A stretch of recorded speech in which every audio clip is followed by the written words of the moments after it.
This conference, year in and year out, means a lot to me personally. When my friend Dr. Michael Ryan and Chaplain Kaiser and my friend Jim Hodges, whom I'm going to introduce here in just a minute, first started talking about such a conference, we really found resonance with each other and with a broader community on the need for such a conference. You know, I happen to work for 14 years that I've been at Grand Valley with one of the greatest veterans and heroes that I've ever had the privilege of being with, and that was Ralph Hauenstein. Colonel Hauenstein, who was the first American officer into Dachau concentration camp, first American officer into Paris in World War II. He was the guy who literally saved the crown jewels of Hungary as people were trying to move west to avoid Soviet capture. This man was a hero. He was celebrated as a hero. He had many friends around the world. He had a lot of friends in this community. But you know what we didn't know about him? He had post-traumatic stress. And after he had a couple of his famous Finlandias, you know, he made it almost to 104 years old. When you'd ask, Ralph, how did you make it to 104? He said, well, the first 60 years of my adult life, I had 2 Dewar's scotch every night, and then the last 3 decades, I've had Finlandia. And he had his way of coping with his memories. And Ralph opened up to a few people, and you got a sense of what he went through. And that's when we started redoubling our efforts. I and our colleagues here at Grand Valley, and also the great community of people who are committed to attacking this problem of, it's our problem. The men and women have done their part. They've served. And I love this little quotation. Jim Hodges and I were talking about it earlier this morning. You know, if you look at the front of your program, war is the foyer to hell. Coming home is the hell. Well, that's something that these men and women understand, and the rest of us don't. So we've had at the Hauenstein Center, I think I've had Jim up 4 times now in the last decade. First time I had him up, 2006, gave a talk over at the Ford. He opened up for the first time and told his story over there. Second time, he told another story. Third time, he told another story. And every time Jim told a story, something magical happened. He connected with people. He made it safe to be vulnerable. And he connected with people who would come up to him. And some of the most extraordinary, we've hosted, folks, 500 events at the Hauenstein Center, 14 years I've been here. But I have never seen the audiences respond to what Jim offers. I have seen really authentic, heartfelt connection and response. Now, he has a very interesting resume, but I'm trying to tell you what I think is most interesting about Jim Hodges. But I'd be neglectful if I didn't tell you a little bit more about his background. You know, who is Jim Hodges? Well, he's many men in one. That's the title of this man, according to those of us who know him best.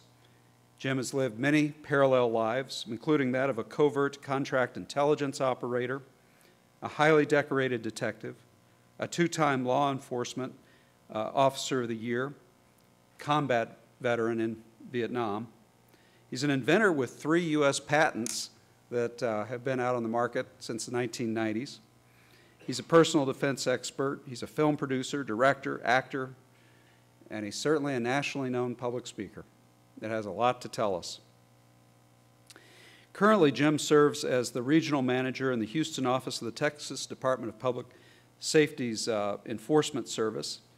He's starting a new business in the safety field, and he's also authoring 2 new nonfiction books, Murder Above Top Secret and his autobiography, The Dark Side of a Bright Sun.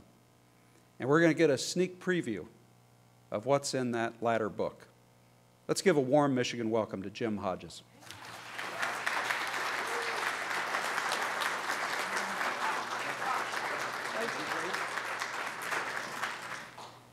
thank you very much. That was a pretty powerful introduction, and every time Gleaves introduces me, I always want to hang around to see what I'm going to say.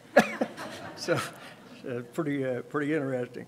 I guess we've already thanked everybody that you see on the slide here, so I'm going to postpone all of that. Thank all of you that served for your service. So I do a lot of speaking. So if you hear a little gravel in my voice, that's from speaking too much. So I probably need to have my vocal cords checked out. But if you hear a little tremolo in my voice, pay no attention to that. There it is, right there. That's just the war talking. So hopefully you will bear with me through that. So today I thought I would do something different as I've done before. As Gleaves said, I started off my life as a contract covert intelligence officer. I had no idea I was being recruited. And I think with PTSD, it's kind of important to understand how does a young guy like Jim Hodges get involved with something that caused that great of a trauma in my life that actually doesn't just follow me, it defines who I am, and it causes me to do some things I want to do and a lot of things I don't want to do, which is get emotional when I'm trying not to be, and trying to manage the group of people that I manage today. Our area in the Houston area covers 29,000 square miles. So I've got a lot of employees out there. And it's very tough for me to meter myself from my background to talk to some of the younger people and some of my field supervisors and not be the sergeant, not be the intelligence officer, not be the hard case combat guy, and try to change those roles. Part of Gleaves' presentation covered me as a film producer and actor, and I've done some Westerns. If you've watched the old Virginian series, you might remember those back in the old days. I think Herm probably watched a few of those, right? And so James Drury became a classic friend of mine. He played the lead role in the Virginian, as some of you might remember. And that really helped me out because part of what I do now is I play roles all the time. I find myself looking in the mirror and defining when I talk to my employees, what did I just say to them, and who did they see? Did they see the regional manager from DPS, or did they see the combat soldier? Did they see the sergeant? Because I don't want that. I'm not that anymore. And I'm trying desperately to leave that behind, to extinguish that role. But as some of you know that have served, you don't want to take all of that away, because the value that you received from enduring this type of combat, this type of situation, the horrible things that you were subjected to are valuable. And we can't lose that in our persona. So individually, I've tried to dissect all of that, discard the bad things, and reinstate some of the good things that I learned to try to help others, especially with leadership through conflict, leadership through tough situations. What's frustrating for me, and a lot of you veterans can relate to this, is that when I speak to some of my young field supervisors, they present to me an issue that to them is absolutely overwhelming, and they just can't get over it.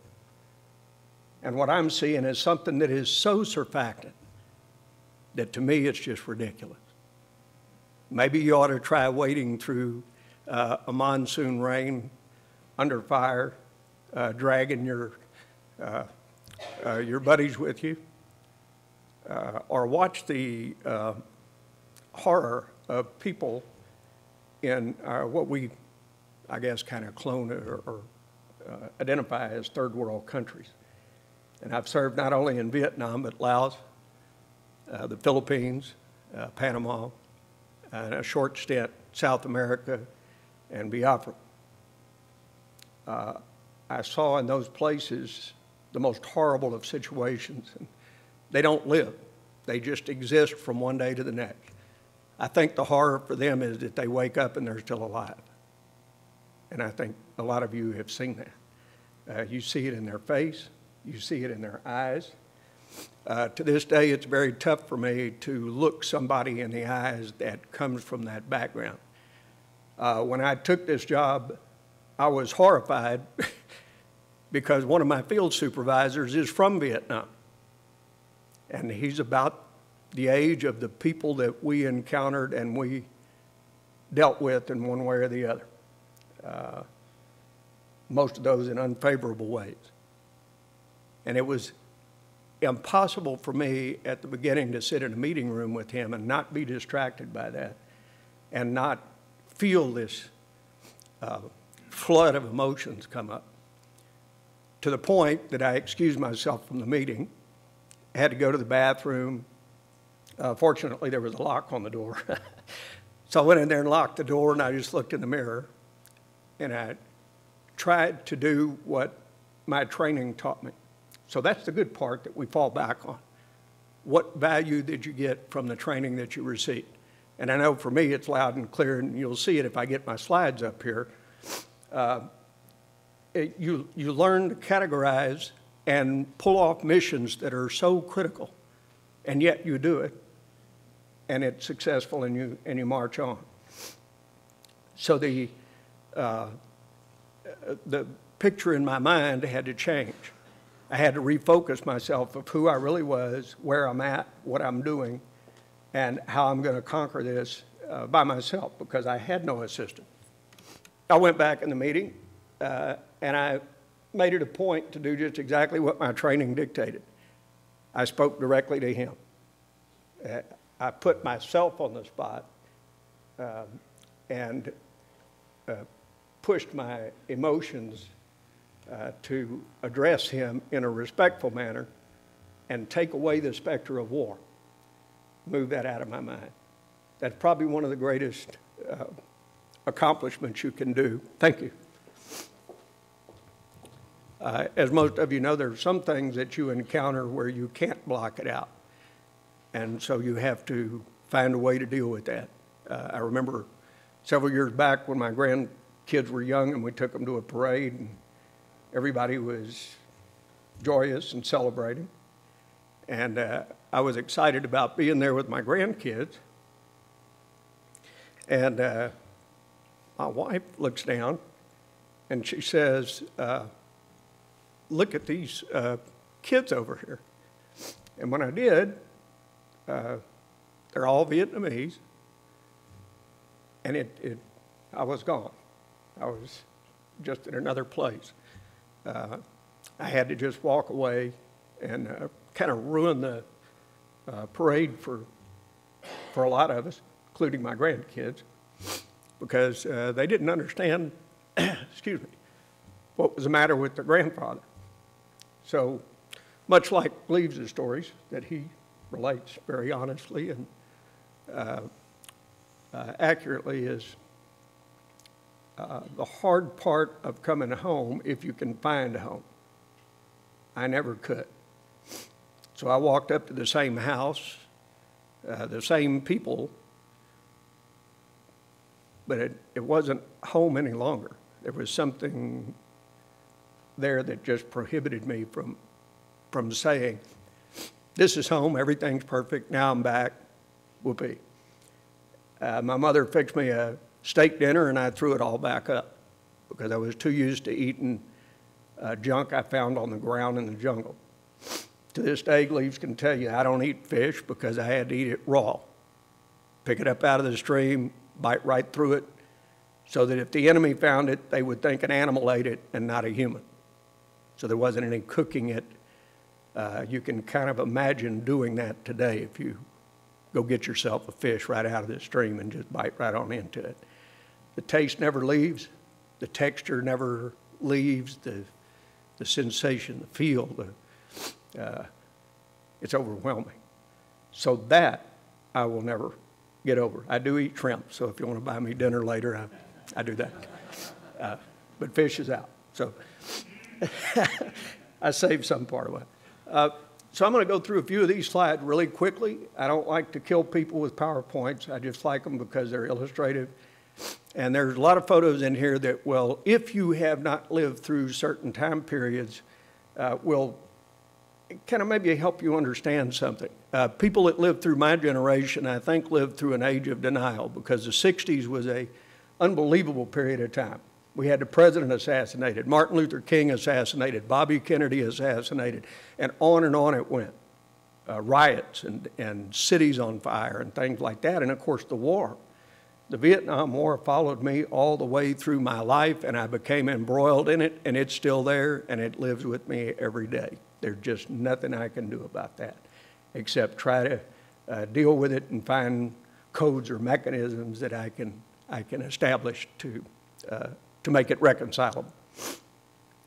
So no event in American history is more misunderstood, misreported then, misunderstood now, and I'll venture to give you another one, and that is lost now. Lost to history. Lost to the VA. If you've ever been to the VA, you know exactly what I'm talking about. I have a slide on here that I'm going to reveal my entire VA file and my entire service record to you, and a lot of you will be able to relate to it because it's not very long. It's about one sentence. They lost every record and file that I had.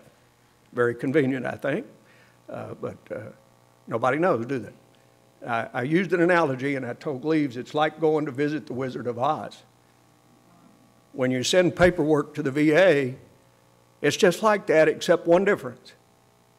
You never, ever get to look behind that curtain, and that is the crime. I have a paper that I'm writing, and if some of you are interested in following up on it and getting a copy of it, I guess I can get it to the group here and you can disseminate it out. But it's called PTSD, the lack of due process. Part of my background was in the legal system. I watched the most heinous murderers in the world go to trial with people rioting in the street for them. For them. They murdered people. They ruined society. They disrupted our lives, and people will go to bat for them in the street, go out of, hire attorneys and pay for them and bid and bargain for them. Veterans don't get that. Yeah. There is no due process. When you get a return claim from the Veterans Administration and they say, hey, sorry about that, Jim, you don't have any records on file. What are you going to do about that? I can't go there and plead my case. I don't have due process like a common street criminal would have. And there's something very wrong with that. Something extremely out of whack. Something that needs to be not just played with so that we have a committee meeting and we try to establish remedies for this. Because I'm going to tell you something, brother, it's been going on too long for that. We don't need a committee meeting. We need action. We need people that can get in there and turn all the switches and say, you people need to start doing your job. You need to have due process. You need to establish committees. You need to establish a place, a venue where a veteran can just simply come and sit down with his file and say, look, I know you refused me, but here's what I want to tell you about that. Because the old adage of there's always two sides to every story, it doesn't apply when you're dealing with the VA. There's only one side. That's their side. And you really have nothing to say about that. So hopefully through a lot of these meetings, it won't change for me in my life, but hopefully for some of the younger veterans it will. And I caution every one of them when I find them, every one of them that are young. You get your files, you keep them with you, you don't ever surrender them to anybody, lock them up and keep them, because don't trust anybody else. That includes anybody, to keep these and help you, because they're just not going to do it. That's not me saying that. That is the full force of evidence, facts beyond a reasonable doubt, that will tell you that. I don't have to say it. So I'm going to go through some of these real quickly. I believe said I was from Texas. I've been a cowboy all my life in the main part, my soul and heart. And so I couldn't bring Buck with me. This is my horse, Buck.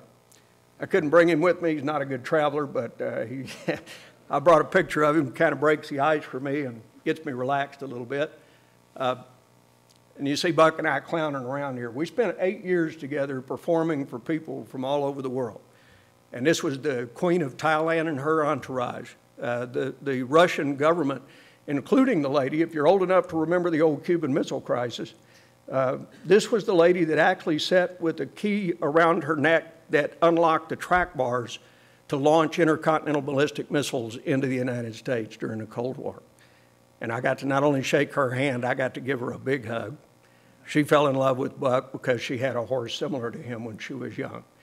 And it made a great connection to us. So we spent a lot of time doing this, but Buck was a clown. You can see he's got his sunglasses on here and his little ball cap. And the kids used to like that when we would brush his teeth, because that's probably with kids one of the things they don't really like to do very much.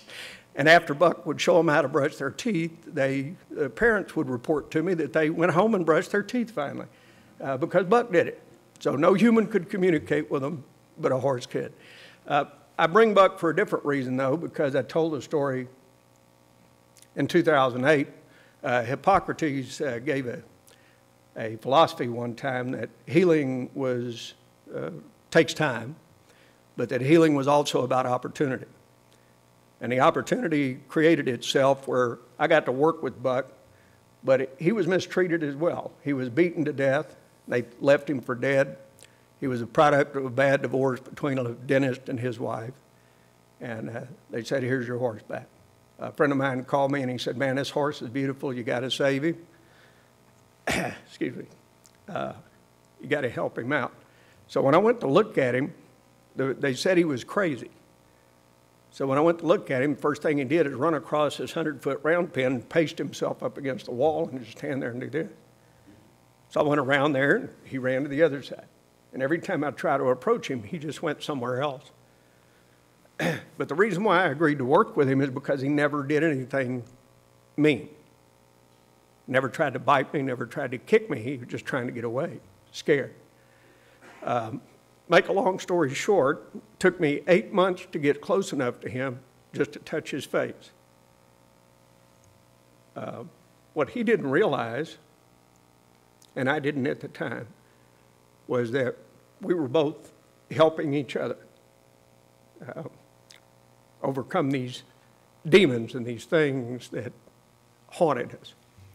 And it was a remarkable story, and we worked together. Later, Buck just became a superstar, and he was on the History Channel and National Geographic, everything you can think of. But he's a wonderful example of a little horse that had PTSD, just like me. He let go of just about everything except one thing.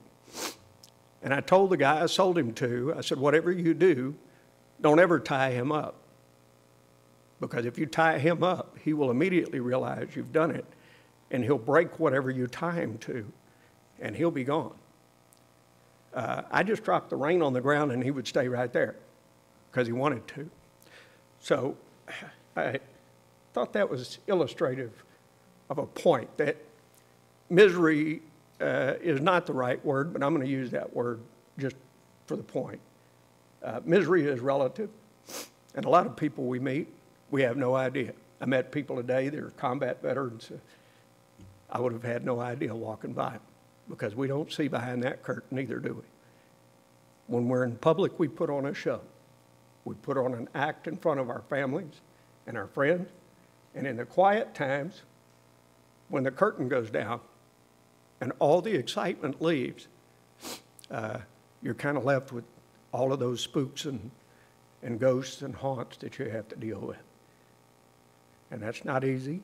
There's a lot of veterans that have made a life and dealt with it in ways that they've identified that work for them. And there's others, as we know today, that are unfortunately committing suicide on a record track. So I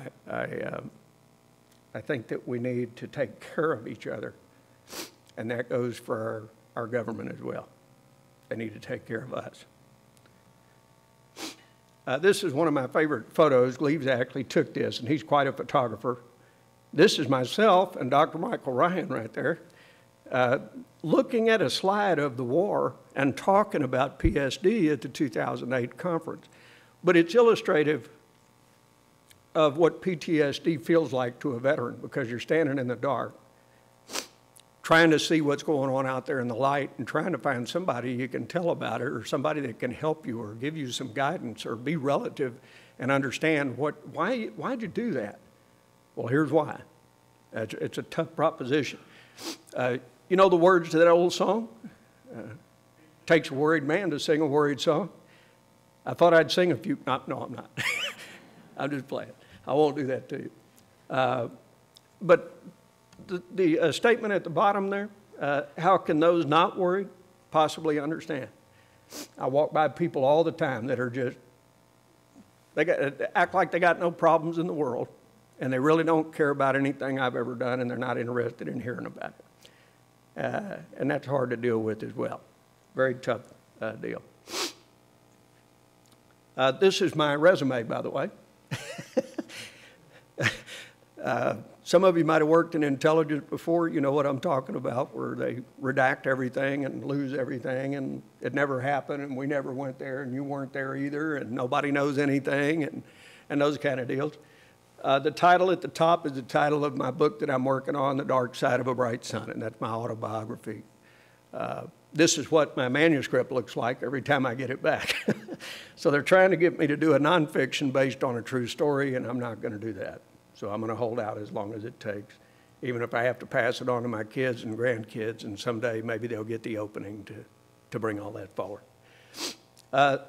This was me as a young cowboy, and I had to bring these photos. I don't think Leaves has even seen these, but at 16 years old, I was a pretty handy cowboy, and that's me in the bottom center there doing a commercial for National Geographic, and you can see that my beard is painted on. I couldn't even grow a beard in those days. And so how does a young cowboy from Texas wind up doing all this stuff? Well, this is how. So some of you might recognize these images. These are people that you've seen. If you've studied the John Kennedy assassination, you know Jack Ruby up there in the top right, Lee Harvey Oswald, and David Ferry down in the bottom right. David Ferry was a contract pilot for the CIA during the Bay of Pigs invasion and worked very closely with Alpha 66. These are the kind of people that mentored me. I was in Civil Air Patrol also when I was 16. And I met these folks, and I thought they were just somebody's parents that were concerned and trying to help us out. They told me they were going to teach me how to fly, and I passionately wanted to do that, and they did. And I got suspicious after I had logged almost 80 hours that I didn't have my pilot's license yet. So I asked them, where's my pilot's license at? Well, we need to talk to you. There won't be one. They were training me for other missions where the deniability sector was, he doesn't have a pilot's license. He's never flown a day in his life. What are you talking about? He couldn't have piloted that plane. He's only 16 years old. So a life of cover espionage. These are some guys here. You might recognize some of them. I copied a lot of their tactics and techniques. On the top right, well, actually, I'll show you the bottom left here, the ones on the bottom. The bottom left, you know, this is Prince Charles, and he's shaking hands with this guy. Can anybody identify who that guy is? Because he has to be a head of state. I mean, you can't just walk up and shake hands with Prince Charles, can you? Well, the answer to that is yes, you can. Because that guy is an imposter. He's nobody. He's out of his mind. How did he get in there? He developed tactics and techniques to get by, to fool people, a cover story.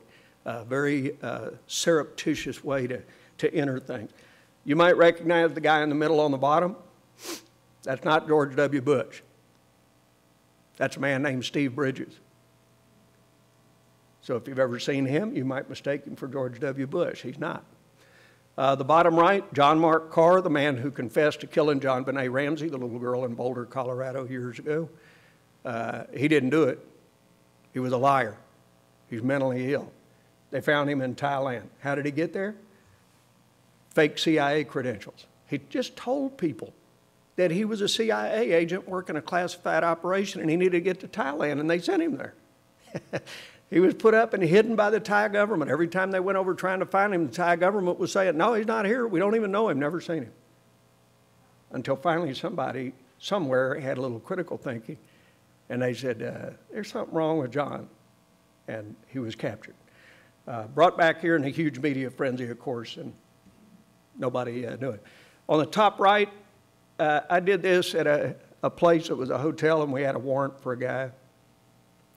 Very serious intelligence agent.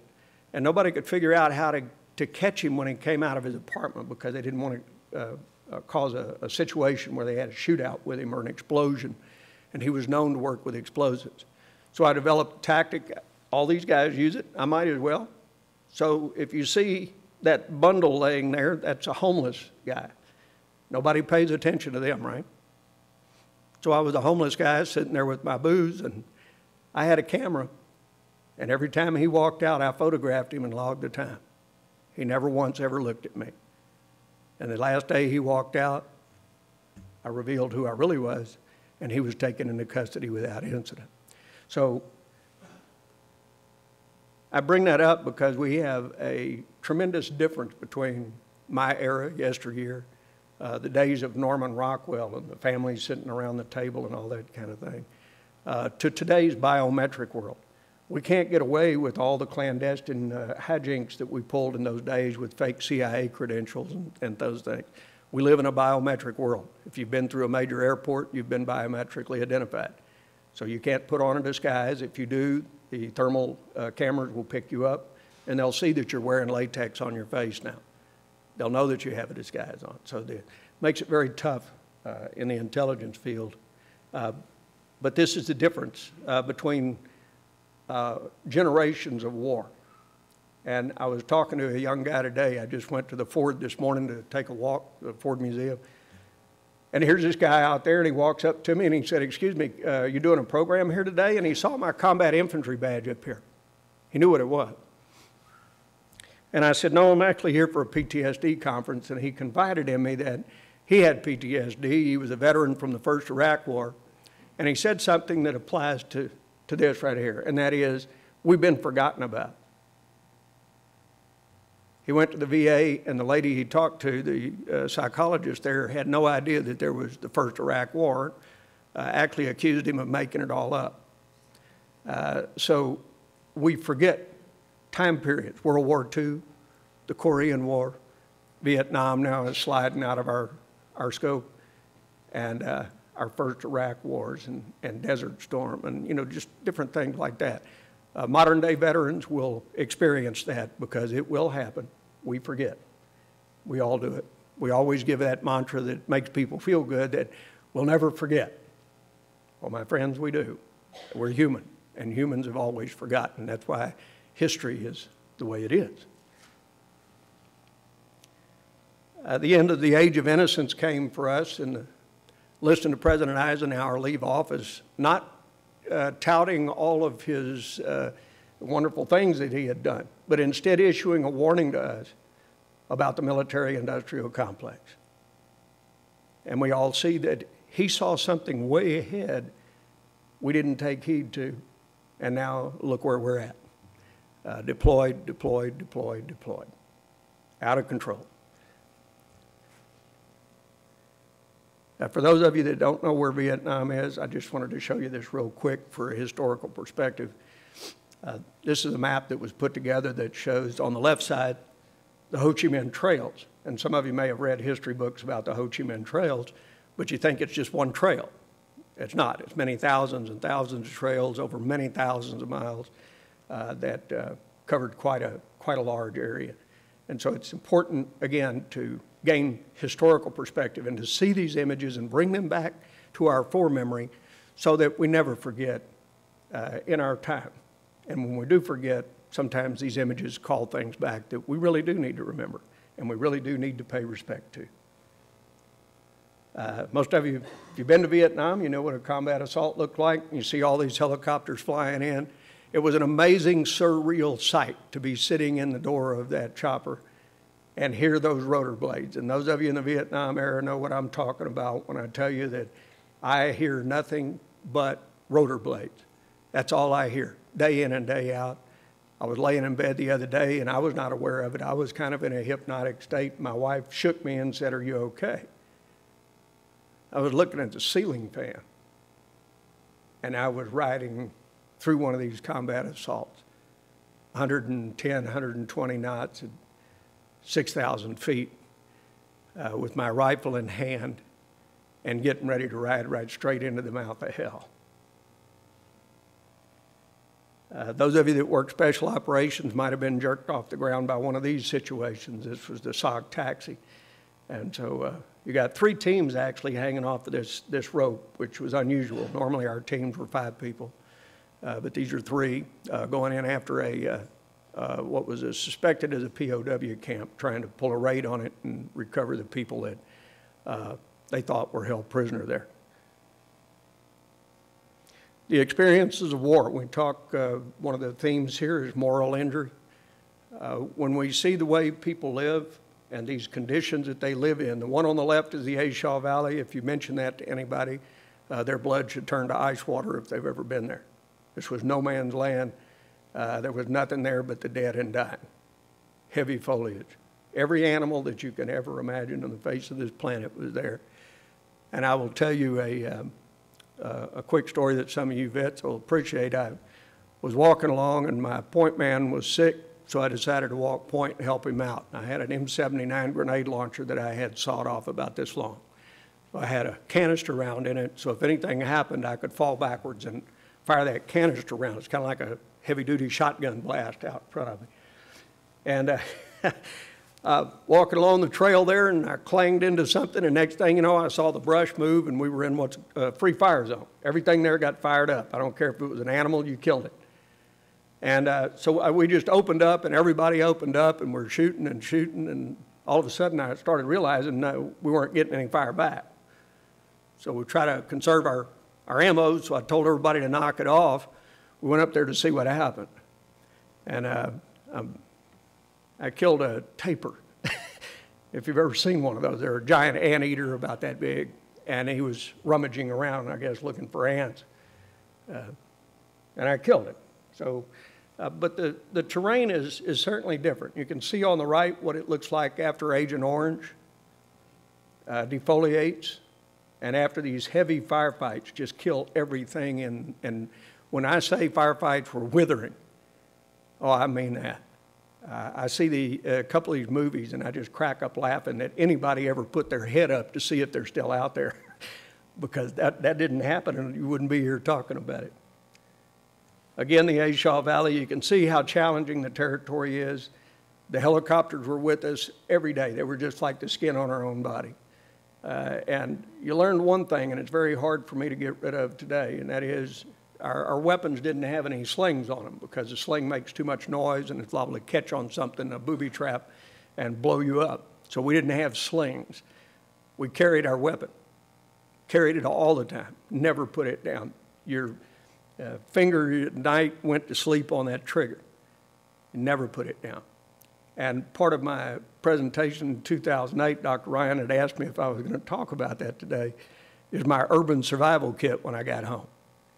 My urban survival kit was a gun, 4.5 packs of Camel non-filters a day, a 1/5 or 2 of Jack Daniels straight out of the bottle as hard as I could drink it. Days work chewing tobacco that I chewed all day long as well. I was a wreck. I was a mess. I went essentially homeless for about 2 years and wandered the streets. Really didn't care a whole lot about too much, because these images were so vividly implanted in my head.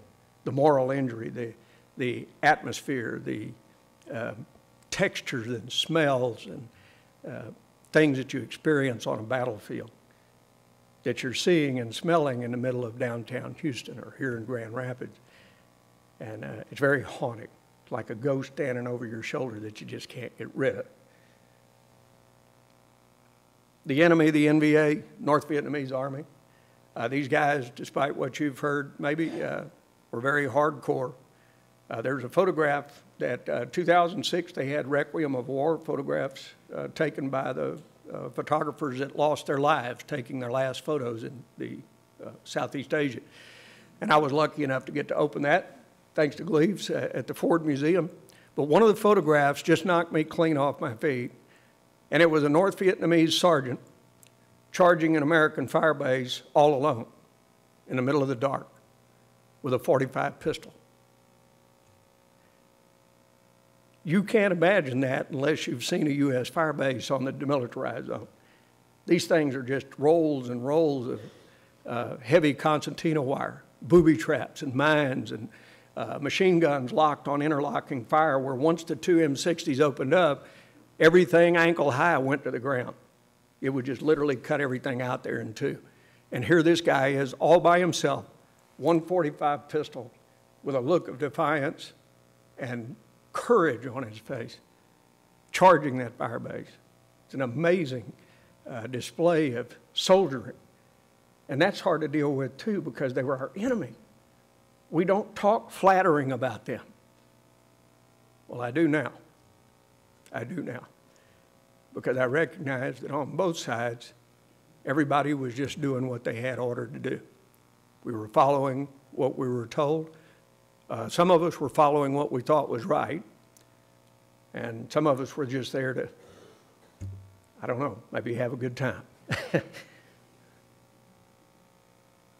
And again, the heartbreaking stuff, these moral injuries, the condition that you see on the battlefield, these are the Hmong. They're just tribes people. And the CIA, we recruited them into helping us fight for freedom in Laos. The real tragedy was, of course, when Vietnam fell, they got hunted down and murdered one by one, village by village. And today, even as we're speaking, communists are still pursuing them and chasing them down and killing every mother, son of them. Women, children, babies, everybody dies. And these horrors we don't see. We don't see it on the 10 o'clock news. We don't see it anywhere. But they not only go on there in Laos, they go on in everywhere you could possibly throw a dart at in a world map and hit it. These are human atrocities that are just not dealt with. And war certainly doesn't make it any better. It makes it so much worse, and so much worse for those who physically see it, who smell it, who taste it.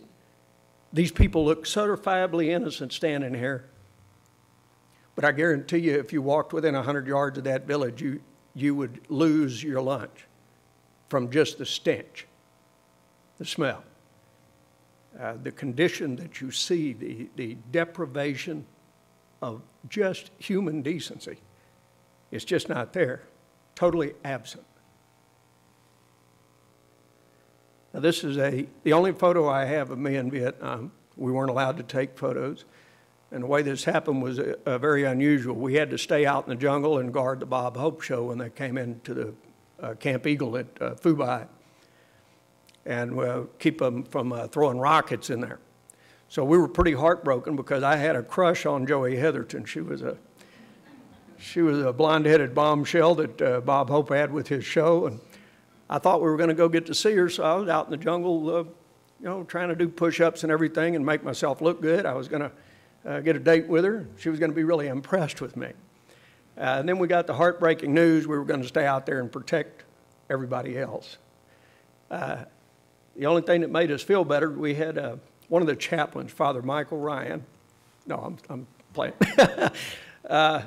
He came out and he gave us communion with about 8 cases of wine. And this is before he got there. But that's me on the right with the boonie hat on there. I was doing a sniper check that day, so I had my combat infantry badge right there on the front of my hat, daring a sniper to blow my head off. You can see that we don't look much like soldiers either, and we sure didn't act like it. We created orders as we saw them. We did pretty much what we wanted to do. If anybody gave us any guff about it, we just tell them we're probably not going to live for another 5 minutes anyway, so you just go ahead and court-martial the hell out of me. That was the attitude out there in the jungle. Again, just to show you the size and scope of things that you see, the enemy positions, weapons caches, and places that were conquered and through much fighting and a lot of defoliation. These are all arms, weapons, and ammunition hidden away in mountainside there in the Ashaw Valley. I want to show you just some contrast real quick. So you see this group of folks here, and they got their wounded, they're trying to get a helicopter in, and they're just fighting to get somebody to send a penetrator down there and get their wounded out and seek help. And while that was going on with us, we had the movements, I'll just leave it at that, going on here. Many different kinds of movements, by the way. So there was anti-war, there was the hippies, there was race riots, there was all kinds of things going on. But the contrast, these were simultaneous events. And it just shows you how PTSD gets started and what you see when you come back to the hell of your home as you knew it when you left, not anything like what it was. And this lady, most of you have never been in this situation. She's fighting for her life, her kids. You just can't imagine the strength that this takes until you see it, you witness it, and you hear the cries, and you want to help, and you can't do anything for them except just walk away. Johnny Cash did a song about that called Drive On, It Don't Mean Nothing. That was our disconnect in Vietnam. It don't mean nothing. We'd walk by a village on fire, people dead everywhere, and the disconnect was, drive on. It don't mean nothing. That was part of my job, is keeping my men's head on straight, keeping them identified and squared to the mission at hand, not letting them wander off into these ditches of sorrow and comparative misery with these folks. Wasn't the time or the place for that, and today it's not either, because I still can't handle the images of it. While she's doing this, trying to save her kids, other people's kids were out having a party and blowing their heads off with every form of dope that you could imagine. And I use dope in a derogatory term, I mean that. Tore an entire generation to pieces and helped create some bad situations. Now this was the mountains outside of Hue City. And on this mountain in Thanksgiving Day, 1971, Thanksgiving Day, 36 men from the 101st Airborne Division took off in a Chinook helicopter, and they were shot down when they passed this mountain, Bac Ma. Bac Ma still is a spiritual place for the Vietnamese. It took us 7 days to find that crash, so you can imagine what it looked like when we got there. These are the kind of things that you never forget. I've been contacted several times over my life from school kids wanting to do projects on this. They would find somebody's name on the wall, and they would contact me to learn about the record of the event. Because as you might imagine, the record for this event doesn't exist either. It's just gone, like it never happened. Like these 36 lives never meant anything to anybody. But they meant something to us, so we policed it up. We flew everything out that we could fly out that even resembled a human, and got the mission done, got it accomplished. But these are the hard things that cause us to have these problems. We remember these things. Now, all the stories in Vietnam were not bad. This, again, is the Bob Hope Show in 1971 in Hue City, the one we didn't get to make. And as I told you, I had that crush on Joey Heatherton. And I can't get rid of that memory either, although I have seen a few current photos of her, and I'm not quite as interested as I was at those days. And I'm not saying that to be mean to her. She's probably saying the same thing about me. But I just had to put this slide in here. I'm just kind of... Oh, me. That's the good stuff. But isn't that like PTSD for those of you that suffer from it? One minute you have high laughter, and the next minute you're just drawn down into the hole. And there just doesn't seem to be a light there, stuck in the dark again. I call this high, low, and out. Probably one of the most powerful slides I ever put together, and it means a lot to a lot of people. Because unless you see all of this together in one place, you just can't imagine the 60s, even if you live through it. We're all, I think, in kind of a state of denial that all these things happened, that all of this went awry, all of these terrible and horrible things took place, and that these men were in high places trying to do what they thought was right. And every one of them, whether physically or mentally, got cut down for it in one way or the other. Very powerful images there. And this is another powerful image, and this I showed in 2008. And this is me before the war on the left. I was an athlete since I was 7 years old. That's me on your right when I came back from Vietnam. I think you can see a little difference in the eye set, the posture, attitude, and that is the man that I try to keep under control day in and day out, moment to moment. I told a guy one time, joking, but I really meant it, you don't want to go there because you don't want the sergeant to come out here. Seriously. This is my military service and VA file. They tell me that there's nothing there first. When my mother passed away about 3 years ago, I found a document in there I had never seen. And it was from 1974 from the Veterans Administration. It was the original document, not a copy, signed by J.R. Beecham. And at the bottom, typed in bold, it said, your injury from falling out of a helicopter is well documented and is service connected. However, it's less than 10% disabling at this time. I thought I had the greatest piece of evidence to prove my case to the VA that yes, I was there. Yes, this happened. I sent it to them. And guess what happened? Most of you can probably imagine if you've dealt with the VA.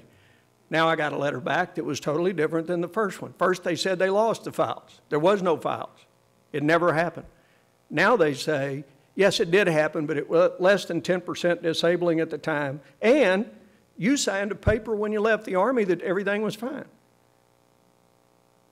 Now, I'm here to tell you right now, and those of you that served in Vietnam know exactly what I'm talking about in that era, and I'm sure it's not much different today. I would have signed a document with my right arm hanging off and half of my head missing just to get the heck out of there. And these are just forms. They just throw a packet in front of you, you sign them. You know the routine, you've been there. It doesn't mean anything then, but they're trying to make it mean something now. To me, that's very disgusting. And I don't understand that. This is me on the right. Got my haircut there, having a Cuban cigar hand rolled by Fidel Castro himself.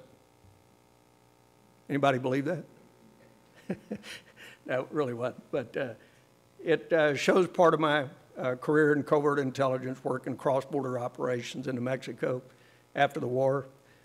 And on the right, one of my first Officer of the Year awards in 1983. I won it again. It's not supposed to happen but once in a lifetime. I did it 2 times, again in 1992. Nobody in that room that was applauding understands how much it took for me to live every day on the street and not go out of control. Somebody spit in my face, not call the sergeant out there to deal with them. They dealt with law enforcement. They dealt with professional law enforcement. They dealt with me in the current state and time I was in. But it was a struggle all the time. And my mantra that I picked up when I was in basic training has always been my guidepost. Saved my life in Vietnam many, many times. And that was my drill sergeant. His last name was Roses. And he was about my size. He was one of the best bayonet fighters that I ever came in contact with. made me a bayonet fighter. It was the greatest award I ever got, was when he put his hand on my shoulder and looked me square in the eye and said, bayonet fighter. Man, it just really transitioned me. It did something to me. Greatest award I could ever get.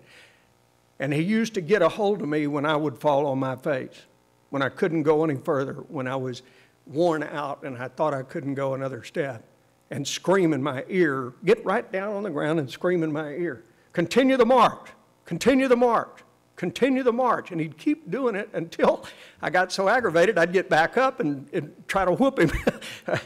But I continued the march. It taught me the lesson. Several times I could have gave up and quit, both in the war and after the war. And that mantra, Sergeant Rose's, always there. Continue the march. Continue the march. So I'm going to leave you with this. And these are just a few selections I chose as good examples of what I'm talking about. This is Clarence Wolfguts. And you may never heard of him, but he was the last of the Lakota code talkers from World War II. Right after 9/11 took place, at the age of 80 some odd, he heard it on the news, and he immediately grabbed his grandson and said, get him on the phone. I'm going to start code talking again. Continue the march. Continue the march. Never give up. Fellow Texan Audie Murphy. And Audie Murphy was the poster child for what we're talking about today, because he was literally the first person to put this stuff on the map in an age where it was not acceptable. More importantly, he suffered some of the same trials and tribulations that a lot of us are going through.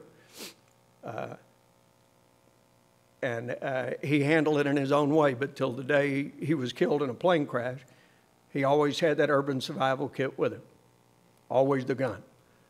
Always things. Now, Gleaves and I had talked this morning about the medications. I'll tell you the truth, folks. If it hadn't have been for Jack Daniels, I wouldn't have been standing here today. Because when nobody else could help me, he did. And I abused it at first. Then I got back to my training. I started continuing to march.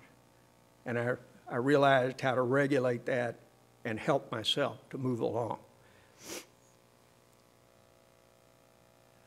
My good friend, Medal of Honor winner, Colonel Bud Day.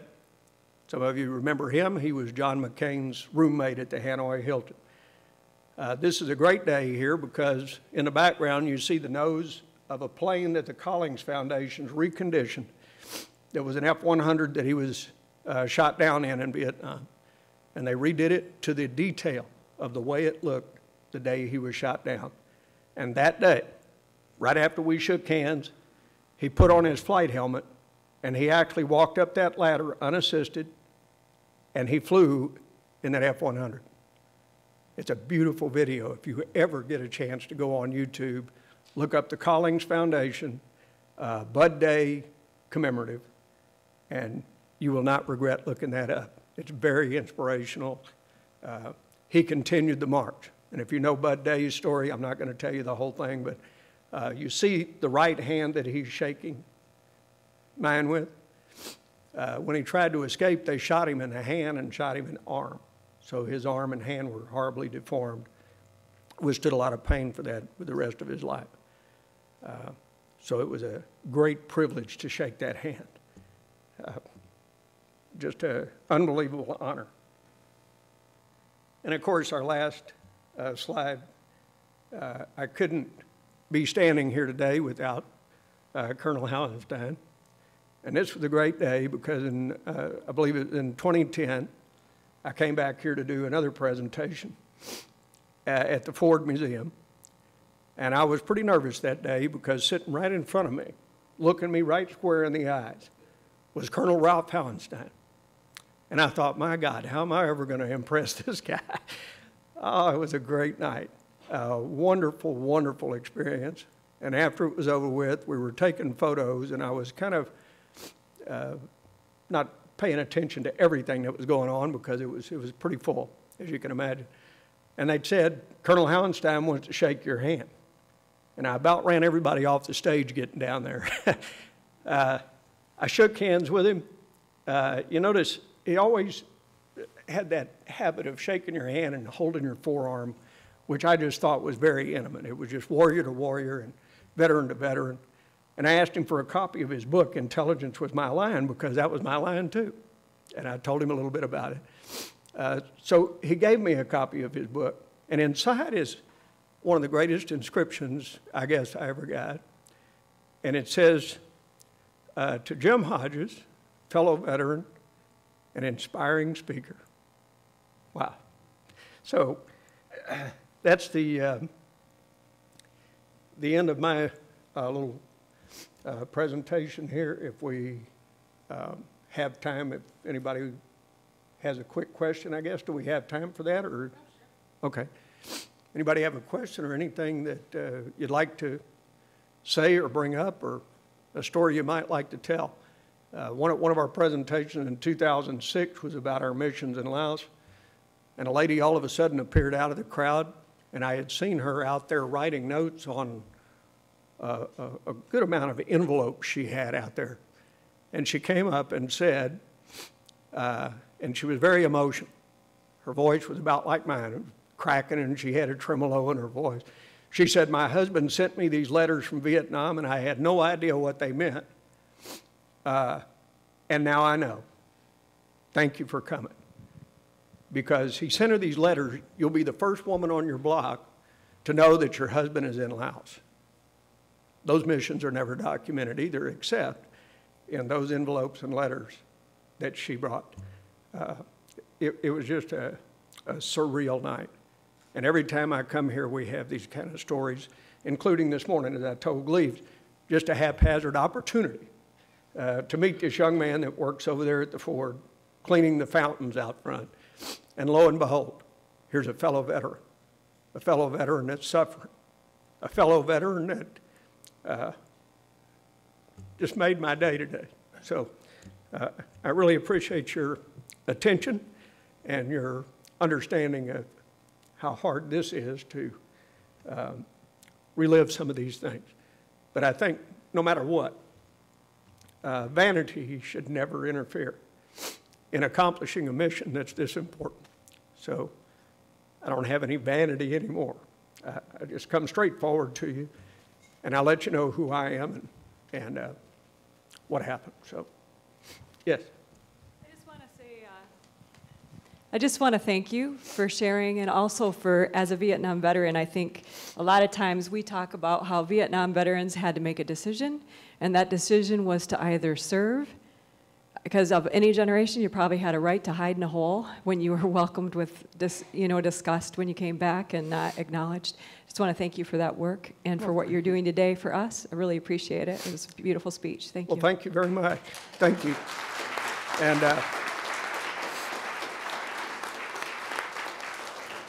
I think thank you very much. And I'll accept that for all the veterans in this room, because that's not just for me. That's for all of you. We're all in the same boat. Okay. I also thank you, sir. And as a younger veteran, trying to thank the Vietnam vets, I guess the common phrase has been welcome home, is what I say to the Vietnam vets. Welcome home to you. Thank you. You as well. But I just wondered your best advice for both civilians and younger vets to try and help a Vietnam vet heal. Yeah, well, I appreciate that. I don't know, understanding goes a long way. Number two, spreading the word about these conditions that we all suffer from. As a young vet, I can tell you this, that your comments are very much appreciated, because my dad was in World War II and Korea. I was telling Gleaves earlier that he had to turn the news off because at 95 years old, he was infuriated that he and the entire 111th Engineers of the United States Army rebuilt the Persian Gulf after World War II. All the railroads, all the bridges, all their safe water stations. And he watched all of that being destroyed in front of his face, now identified as countries as Iran, Iraq, Afghanistan, Egypt. He worried all the time because he saw the Vietnam War come in, and he worried. He heard President Eisenhower's warning, and he worried. And one of the things that he always hoped is that our generation would be good enough to carry the torch on, to continue the march. Your comments are very important because we work together to continue the march, to understand each other, to try to provide guidance as we can on an individual basis and a group basis, by war, by definition, by service. But it does even more than that because you, by making this comment, have helped me and probably every other Vietnam vet in this room understand that the torch is carried on by folks like yourself who are unselfish and not afraid to put yourself forward. So I'll thank you for that on behalf of all of them. Thank you very much. Okay. Hi. Hello, I enjoyed your talk.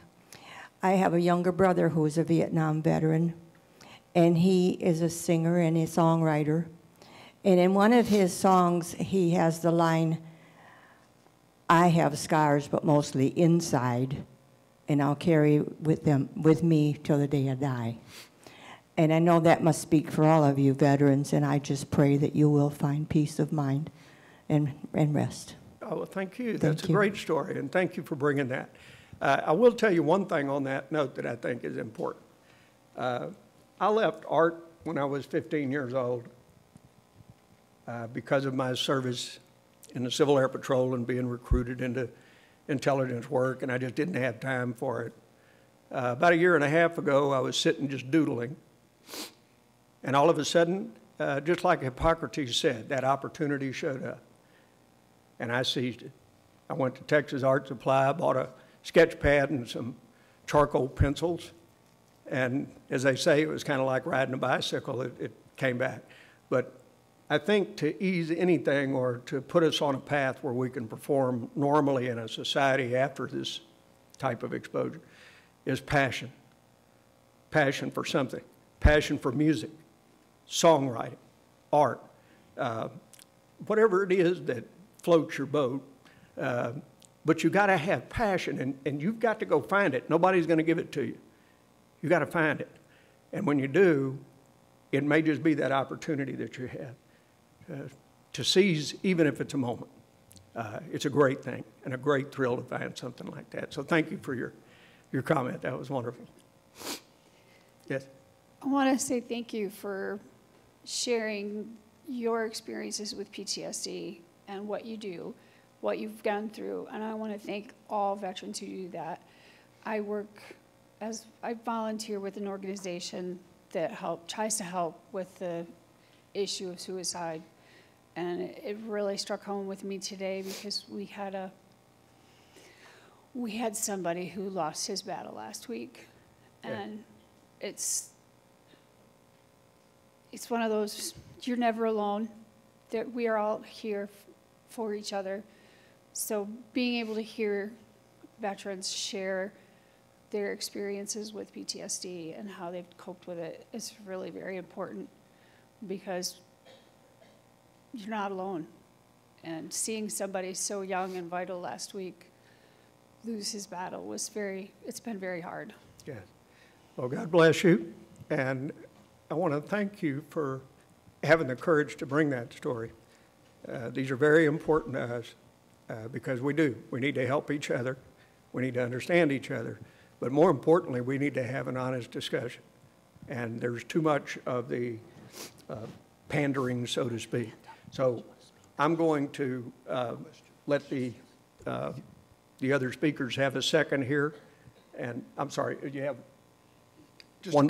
Just a comment. Can you hear me, first of all? Yes, sir, I can. Okay. First of all, thank you for sharing your experiences. If I were up there, I'd be blubbering on the floor. I mean, the fact that I'm locked down, I know that. And that's the only way I can keep it together. And also thank the gentleman behind me who's served in a more recent combat. Something you mentioned, though, triggered me thinking about my son, or one of my sons. He didn't go into combat, but he's working in refugee camps in Syria right now. Yes. So he's the guy who's helping the woman in the water get out of the water with her kids. Great. And just talking with him, without the bullets flying over his head, he's serving, and I think he's experiencing this similar trauma that many veterans have. And people who serve on the peace ships, and people who serve in Doctors Without Borders, the horror they're seeing. Yes, sir. And they're not combat veterans, but they're ancillary to this terrible thing we call war. Yeah. So, Yeah. Well, thank you for sharing that. I'm going to turn the program back over to them. I just want to give you one thing before I leave today. And I do this every time. So to all the veterans in the group and all of you that cared enough to come today, I'll just give you this little salute. Thank you very much. I appreciate it. Thank you for having me.